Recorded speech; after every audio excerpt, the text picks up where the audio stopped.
This morning, Trump threatened to abandon Puerto Rico recovery efforts. President Trump served notice Thursday that he may pull back federal relief workers from Puerto Rico, effectively threatening to abandon the U.S. territory amid a staggering humanitarian crisis in the aftermath of Hurricane Maria.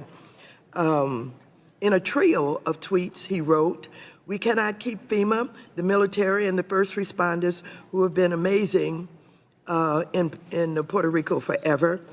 On Thursday, he sought to shame the territory for its own plight. He tweeted, "Electric and all infrastructure was disaster before hurricanes." So you talked about what you, HUD, is doing in cooperation with, I guess, the administration. Do you agree with the president? I certainly agree that Puerto Rico is a very important territory. The people from Puerto Rico have contributed greatly to the culture of America. Well, I'm not talking about that. What I'm talking about is these tweets where the president threatened to abandon Puerto Rico recovery efforts. Do you agree that they should be abandoned, that Puerto Rico should be abandoned? Well, first of all, as I was saying, Puerto Rico is a very important part of our culture. No, I know it's important, but I want to know whether or not you agree with the president who's threatening to abandon Puerto Rico recovery efforts. I think I just said I have no intention of abandoning Puerto Rico. They're a very important part of who we are. So you don't agree with the president? He tweeted, "Electric and all infrastructure was a disaster before the hurricanes," and sought to shame the territory for its own plight. Do you share that opinion? I think that our job is to make sure that we take care of the disaster that has occurred. So you don't agree that it should be abandoned, is that right? Of course it should not be abandoned. And you don't think that they should be shamed for its own plight, is that right?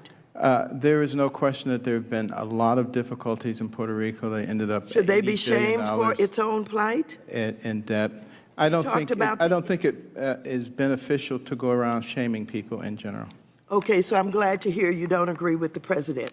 I have serious concerns about the potential conflicts of interest with regard to HUD funds that are contributing to the profits of multifamily developments owned in part by the president and his son-in-law, Jared Kushner. Do you think it's appropriate that the president and his family are profiting from federal government funding intended to support low-income families? If you can give me a specific example, I can address that question.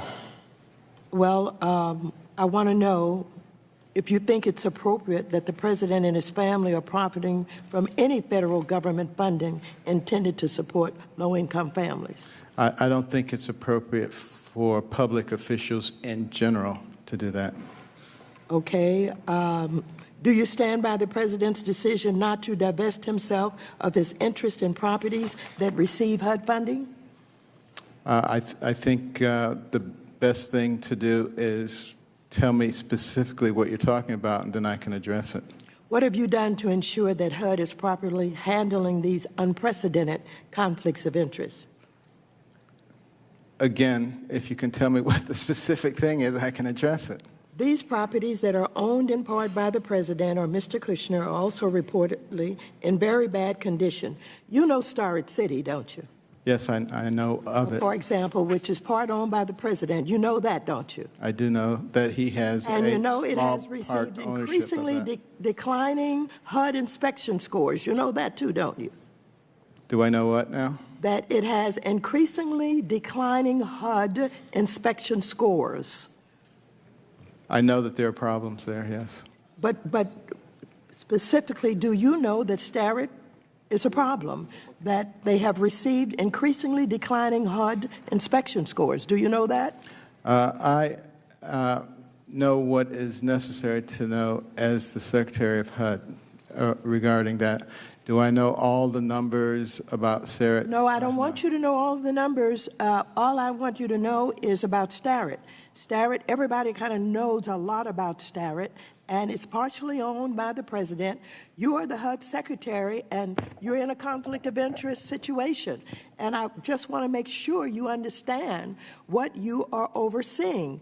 Do you know that they have declining HUD inspection scores? I know that they've been having difficulty. Okay, so you know that they have not passed inspection. What are you doing to ensure that these HUD residents are not suffering as a result of poor management and lack of investment by its profit-motivated owners? Well, of course, we oversee the PHAs that are involved with that and work with them, as we do with the ones all around the country. We've learned that the owners of Starrett City, the biggest project-based Section 8 contract in the country, of which Trump is part owner, are planning to sell the property. This sale is already rife with controversy as infighting between the ownership is playing out in public. To date, we have no knowledge of how HUD approves the transfer of Section 8 contracts when a property is not FHA insured or HUD held as Starrett City is, because HUD has not published its process. HUD has the ability here to insist upon things like robust tenant protections and longer affordability requirements, but the process is frankly unknown. Have you gotten involved with this? It's a big issue. We have a very well-formulated group that deals with these kinds of issues. And they will deal with this one in the same way that they deal with all such issues. There won't be anything that's done differently here than has been done. They have not kept you appraised of what they're doing? Excuse me? Are you satisfied with the progress that they're making? They will handle this as they have handled all things. So you don't know. They have not kept you appraised. You don't know whether or not the process is working. So I would like a full accounting of the process that your department is planning to employ, including all decision points and who will make them should this process move forward.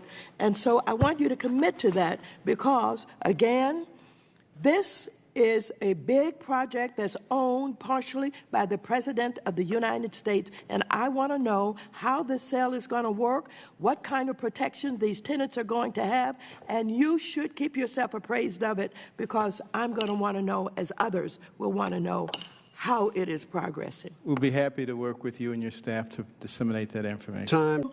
There's one thing that stands out in my mind based on the campaign and looking at what happened in the primaries and things that the president said and how he talked to you and others and demeaned you so much. But one of the things that stands out in my mind so vividly is how he mocked and mimicked a disabled journalist. And so you have, let's say, he has openly mocked disabled people, and HUD's most recent budget proposal, which you supported and defended, proposes a steep 18% cut for Section 811 program, which is focused on serving low-income persons with disabilities, as well as harmful rent increases on Section 811 residents. This is very concerning in light of the critical role that HUD plays in providing housing assistance for low-income persons with disabilities, as well as enforcing the Fair Housing Act, which protects persons with disabilities against discrimination in the housing market. Do you remember seeing that display by the president where he mocked and mimicked disabled journalists? Do you remember seeing the site of that? I remember seeing the episode that you're referring to. Do you think it was wrong for the president to send that kind of message about what he cares about disabled people?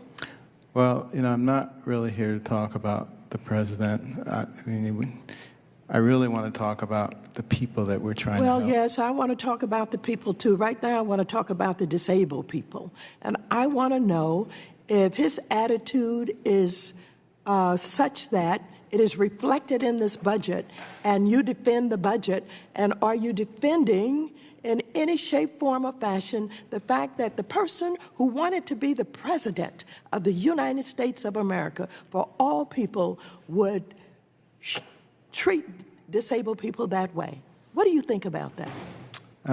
As a pediatric neurosurgeon, you know, a large portion of my patients were disabled people. All right, so you do care about disabled people, is that right? Of course. When you're in front of disabled people who are advocating for resources to help with their lives, and they ask you about the president and the fact that he mocked and mimicked disabled journalists during the campaign. And they asked you, do you defend the president in doing that? What did you say to them? I would say that I'm going to use the resources and the talents that we have to look out for the interest of the disabled people. We're going to commit to making sure that So do they you are not think the cut displaced. of $121 million is a demonstration of your support for the disabled? Section 811 housings for persons who are disabled? I would say it's not the amount of money, it's the result that you get that's I important. beg your pardon, I can't hear you. I would say it's not the amount of money, but rather the result that you achieve that's important. Well, you keep talking about the amount of money, but you know, your real concerns and what you care about is reflected in the budget. And it is difficult for me to believe that you really care about the disabled when you are cutting the resources to them because of the difficulty in their lives and the tremendous needs that they have. It is difficult for me to believe you care about them with these kind of cuts. I yield back. Time of the gentleman has expired.